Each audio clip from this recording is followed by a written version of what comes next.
Timnas Indonesia akan berhadapan dengan Jepang di pertandingan terakhir kualifikasi Piala Dunia setelah sebelumnya mereka berhasil mengalahkan China. Maka dari itu pertandingan ini tidak akan lagi berpengaruh pada peluang kelolosan mereka.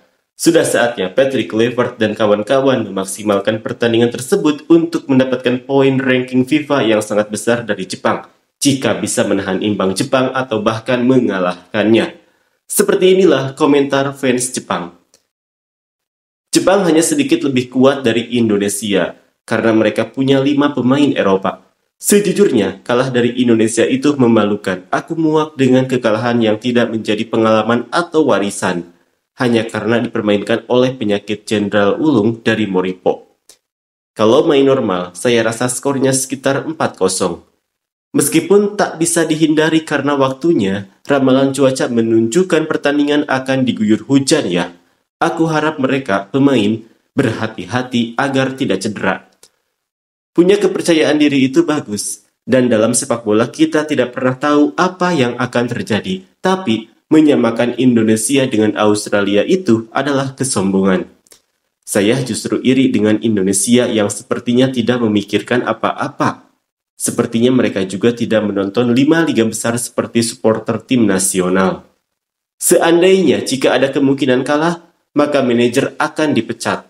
Jika itu terjadi, itu akan menjadi kesalahan besar yang sampai-sampai kamu tidak bisa mengeluh. Bahkan jika langsung dipecat pada hari itu juga.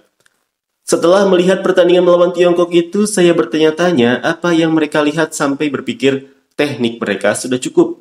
Dan lagi, mereka sepertinya selalu mengeluh ya.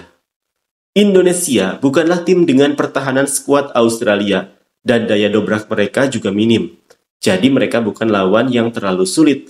Meskipun begitu, jika Jepang sampai kalah, maka itu benar-benar berbahaya. Kali ini saya berharap Indonesia menang ya.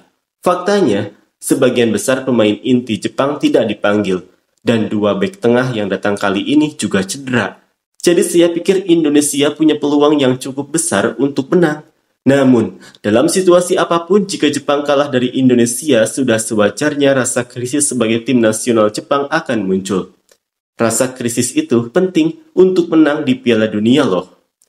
Jika kamu Indonesia menang melawan tim lapis ketiga Jepang, dan kamu masih bahagia, itu tim lapis ketiga loh. Dalam pandangan Jepang, meskipun menang melawan Argentina atau Prancis, jika itu melawan tim lapis kedua, kami tidak akan senang. Sebaliknya, kami justru akan menganggapnya sebagai penghinaan. Tergantung pada skuadnya, jika menggunakan skuad yang sama dengan pertandingan melawan Australia, itu bisa berbahaya. Tapi jika beberapa pemain inti Jepang ditambahkan dan ini adalah kandang Jepang, maka Jepang akan menang. Indonesia memiliki daya tahan yang rendah. Jadi mudah bagi Jepang untuk mencetak gol dari Indonesia. Bukan pelatih tapi manajer, pertahanan Indonesia di era Sinteyong lebih kuat daripada Indonesia sekarang. Bagi Jepang, mudah untuk mencetak gol dari Indonesia yang sekarang. Saya sama sekali tidak bisa memikirkan faktor-faktor yang bisa menyebabkan Jepang kalah. Saya tidak tahu dasar untuk menang bagi Indonesia. Saya tidak berpikir Indonesia yang minim dalam daya dobrak dan kekuatan bertahan bisa mengalahkan Jepang. Itu karena, bahkan melawan Tiongkok yang terlemah sekalipun, Indonesia kalah saat tandang dan hanya bisa mencetak 1 gol penalti di kandang.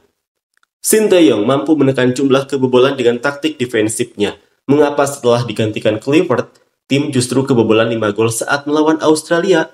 Bagi Jepang, kekalahan adalah hal yang tak bisa diterima, dan kesulitan dalam pertandingan juga tidak boleh terjadi. Mereka harus memenangkan pertandingan dengan performa yang memuaskan. Itu karena ada perbedaan kekuatan yang besar. Indonesia yang berada di peringkat keempat grup, semoga berhasil ya. Jepang akan menggunakan pemain baru untuk pertandingan latihan. Saya ingin melihat mereka mencetak 10 gol tanpa sukacita seperti Cyborg. Melawan Indonesia, 12 kemenangan, 2 seri, 6 kekalahan, 4 kemenangan, 1 seri dalam 5 pertandingan terakhir. Ternyata cukup sering kalah juga ya. Mereka ketakutan dengan pilihan Moriyasu. Kumohon, jangan pikirkan hal yang tidak perlu.